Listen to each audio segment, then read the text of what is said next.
The halls of Willowbrook High were usually alive with chatterlockers slamming, sneakers squeaking on polished floors, the occasional burst of laughter. But on the morning of October 17th, the only sound was the low murmur of shocked voices. Yellow police tape stretched across the doorway of room 214, Ms. Hart's classroom. Inside, detectives moved carefully around the scene, their faces grim. A single desk lay overturned. A coffee mug had shattered near the whiteboard, its contents long dried into the carpet. And there, just beside her grading desk, Rebecca Hart's body had been found. She had been the kind of teacher students remembered forever, one quick to laugh, the one who made Shakespeare feel less like homework and more like a secret worth. Knowing parents trusted her, colleagues admired her. But in the last few months there had been whispers, the way she lingered after class with certain students, the private tutoring sessions that ran too late.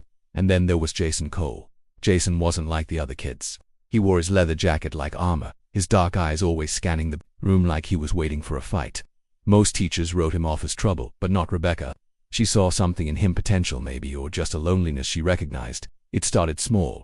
Extra help with essays, a book she thought he'd like. Then came the texts, the late-night conversations, the way his hand brushed hers when she passed back his papers. At first she told herself it was innocent. She was just being kind. But kindness can blur into something else, especially when you're desperate to feel needed. By senior year, Jason was in her classroom more than the cafeteria. He'd show up before first bell, leaning against her desk while she sipped her coffee. "You look tired," he'd say, and she'd laugh it off, but her fingers would tighten around the mug. He knew things about her Natha fights with her fiancé, the way she hated going home to her empty apartment. She knew things about him too, the bruises his father left, the way he flinched at loud noises. Then came the rumors. A substitute teacher saw them standing too close in the hallway.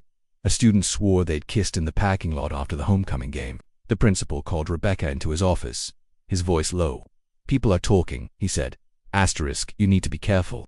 That night she texted Jason, "We can't do this anymore." Asterisk, his reply was instant. Asterisk, "You don't mean that." Asterisk, "But she did." She had a wedding dress hanging in her closet, a future. And suddenly, Jason wasn't the lost boy she'd pitied. He was angry. His texts grew demanding. Asterisk, "You owe me." Asterisk, "You can't just throw me away." When she ignored him, he showed up at her apartment, his knuckles white on the steering wheel. "Let me in," he said through the door. Asterisk, "We need to talk." Asterisk, "We need to talk." Asterisk, she didn't open it. The night it happened, Rebecca stayed late to grade papers. The school was empty, the only sound the hum of the fluorescent lights. She was packing her bag when the door creaked open. Jason stood there, his face shadowed. "You've been avoiding me," he said. Her stomach dropped. Asterisk, "You shouldn't be here." Asterisk, he stepped inside, kicking the door shut behind him. Asterisk, "You used to want me here." Asterisk, she reached for her phone. His hand shot out, grabbing her wrist. "Jason, stop." The struggle was quick. A shove, her head hit the edge of the desk, and then the trophy. The one from last year's debate team, heavy and sharp in his hands. The first blow silenced her. Scream. The second made sure she'd never speak again. It didn't take long for the police to piece it together. Security footage showed Jason's car in the parking lot that night. His texts to Rebecca were a timeline of obsession.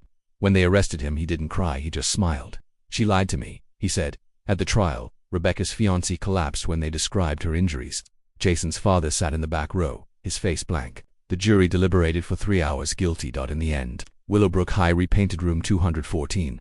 The debate trophy was replaced. Students still whispered when they passed it, though, about the teacher who crossed a line, the boy who snapped, and the secrets that can fester in plain sight. Because the truth was, everyone had seen the signs, no one had stopped it.